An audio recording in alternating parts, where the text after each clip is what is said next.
Hey there, it's Scott Fox from ClickMillionaires.com, back with another expert website video review personalized for my friend Christy. Christy sent me a nice email, and she made a purchase over at ExpertWebsiteReviews.com of this personalized video review. So we're going to look at her website, and here you're looking at it right now. It's called LovingLaundry.com. Christy says, "Hi Scott, thanks for being there for us. I've read both your books and have gained lots of great insight and help from your newsletters and videos. I appreciate you very much." Well, thank you, Christy.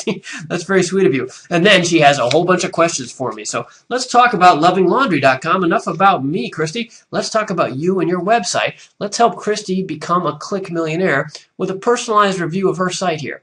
Now, her concern is that she is, well, let's talk about her business first. She's selling, well, that's my number one problem, actually, Christy. Before I get ahead of myself, looking at this site, I came and I looked at the site when you signed up, and it's very nicely done. My compliments to your web designer. It's very attractive.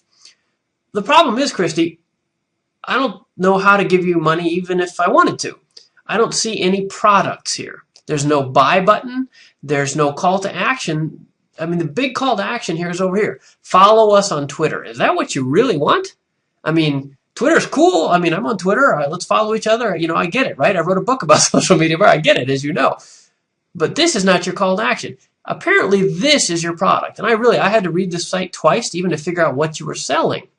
So, Loving Laundry, I guess you're a fanatic for laundry, okay? And not too many people I know that love laundry, but if you do, you've found your niche.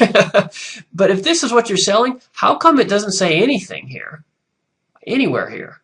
There's nothing clickable, except here, a FAQ. I want to go to your FAQ? No, I want to go to a purchase page. Okay, so second, you got that, I made that point. Second, this is selling a soap nut. Okay, I don't know what a soap nut is. I guess you do. But I wouldn't jump right in selling this thing soap nuts. I don't know what it is. I guess it's okay. It's an eco-friendly laundry and household cleaning product. Okay, that's a lot of nice sort of marketing speak. But is this detergent? Does this replace my detergent? You've got to dumb this down because you're introducing a new product. And actually, here in the picture, it looks like they're real nuts. Okay, that looks like a great story. But you've got to make a product out of this. So you told me that you couldn't really mess with the header or footer, and that's fine. The header is very pretty. The footer, that's fine. That's so far below the fold it won't matter much anyway. You're right to concentrate on this section right here. So first of all, this Twitter thing, out of there. How about replacing this with a products box? As you said in your questions to me, do I change my WordPress theme to a 3-column layout and have products on the homepage as well? Maybe a featured product? Bingo! At this point, you've only got one product anyway, so let's feature it. But I would feature it in a context that makes it look like a product. Right now, you're featuring it as though this is kind of an article, right? Or like you're a fan of these things, but you're not just a fan, you're a vendor. And if you want to make any money, yes, featured product. So whether you make it a 2-column layout or a 3-column layout, that's sort of up to you. I would look around on the web and look at competitors. And I don't just mean other laundry sites. I mean other product sites. People that are selling things on sites that only have 1 or 2 or 3 products and see how they lay things out. I think you would be fine with this approach here. You've got your soap nuts with some more specific language. You know, the fundamental thing that the real clue that's missing here is a price. Like as soon as I'd see a price on here, I'd at least know what was happening. You could the quick change you could make like 5 minutes after you stop watching this video, Christy, is right here. Put 1 pound bag, $17.50 plus shipping, or something like that. And then anybody that arrived here would be like, oh, it's a product. This is where I click. And you wouldn't even need any new graphics. Okay, so that's the quick and dirty, cheap way to get going. But more importantly, I would redesign a bit. You're way too heavy on the Twitter and Facebook here.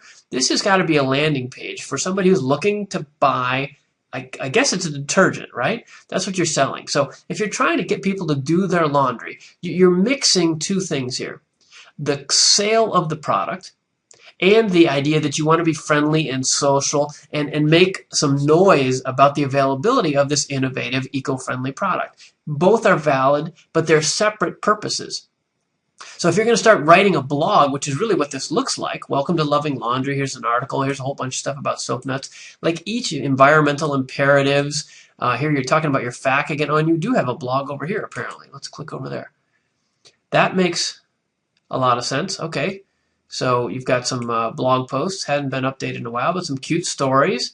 Oh, here's what you do, I guess. This is how you turn your soap nuts into a liquid that can be used for laundry. Okay, this is valuable stuff. And the idea here is that you're on the right track. This is the kind of material that you use to create a blog that goes out to Facebook and Twitter and starts to make some noise about this product. Right on.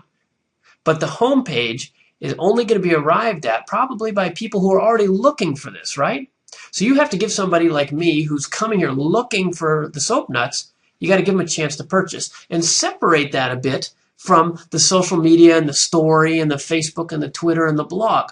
Both valid objectives, but they got to be separate. And as you suggested in your email to me, I think it could be as easy as splitting this layout. Maybe this stuff over here is bloggy and friendly, and then this stuff over here is more producty. That would be a reasonable way to go. You wouldn't even need 3 columns. Since you only have one product, you could do a lot worse than simply replacing this column, this whole column, to actually be your blog. Perhaps with an anchor article at the top like this one that really presented the value proposition and explained what soap nuts are right up front in a keyword-rich way. I'm going to start this over because this is the key part, okay? Replace this or soup this up with a keyword-rich explanation of what the soap nuts are, what value they offer to the customer, and how they can buy them right now. And that needs to be all here above the fold, okay? It all needs to be right in here. Well, that was cool. Look at that. Okay, this needs to be a value proposition. Hi, welcome. Here's what I got. Here's how you can buy it. 1, 2, 3. And then over here, I would have, like you said, a featured product. Bang, a picture of the thing, a price, a very store-looking box that goes right to your purchases page. Then below that, you could maybe fill in your articles. Your blog could refresh this page and help provide access through social media. I mean, it would feed out to the social media and attract more people. And then the Twitter and Facebook signups are fine, although I think I would emphasize Facebook a lot more than Twitter. Facebook is much larger. And seems to be more viral than Twitter is these days. Both are okay, but I'd flip the order of those. But the number one thing up there after the product itself is an email sign-up. You want to build your list. Build your list, build your list. Okay? So you're missing that here entirely. Up here you've got a Facebook, a Twitter, an RSS link, then you've got Twitter, Facebook again. There's nothing on here about email. And email lists are where it's at. Okay, it's way down here.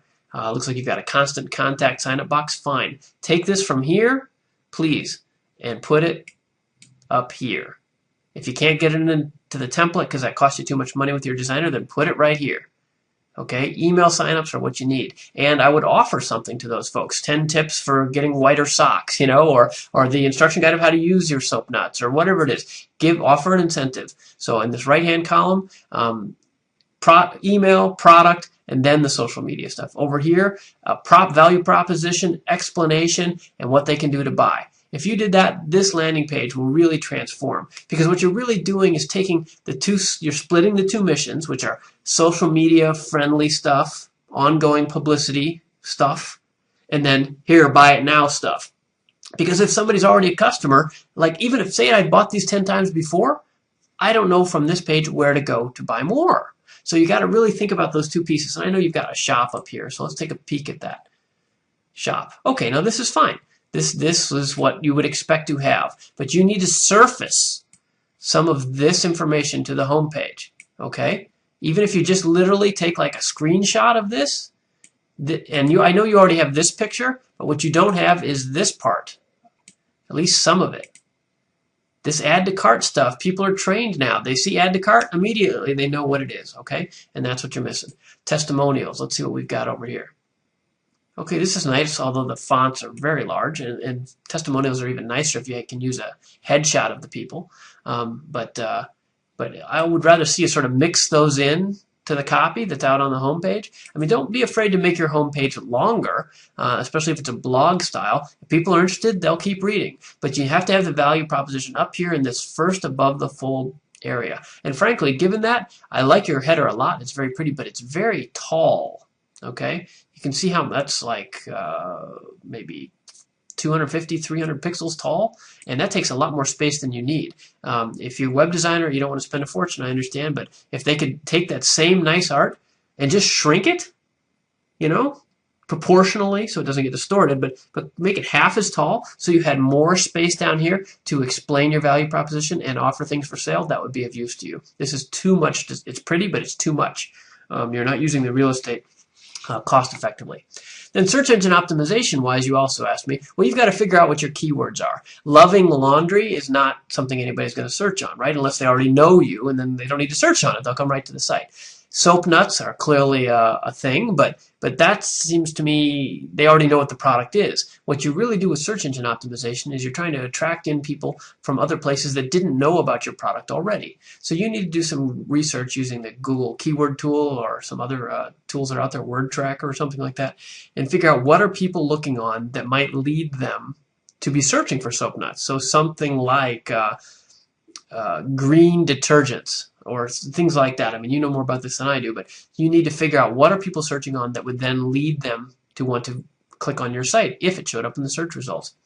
And then you need to use those search engine optimization, those keywords to maximize your search engine optimization. You need to use them over and over. Like up here in the title, it says the title of the site is Loving Laundry. Well, that's not search engine optimized. It should be eco-friendly green detergent alternatives products hyphen Loving Laundry, or whatever your keywords are. I made those up. And those keywords should be repeated here and in every page in varying ways so that you reinforce again and again to Google what your site is about. And that will help you rise in the search engine rankings whenever people search on those terms. That's the trick for search engine optimization. And I hope that that's helpful to you, Christy. You know, this is a nice site. You've got it together here very nicely. I think these changes can make a real difference for you. It seems like it's time for you to join clickmillionaires.com so we can work on this together with you in the forum. So, you know, since you're a customer, the website review service will send you a link for a 30-day free trial if that's helpful to you as well. So thanks for writing, Christy. I'm glad my books are so helpful to you. Great luck. Good luck with this. It looks good. You found a great niche. Apparently it's something you're passionate about. I'm really excited for you. And I hope this video from expertwebsitereviews.com was helpful. I look forward to seeing you again soon. Christy, please keep me posted. And if you're watching this later on YouTube or somewhere else, thanks very much for watching. I'm Scott Fox from clickmillionaires.com.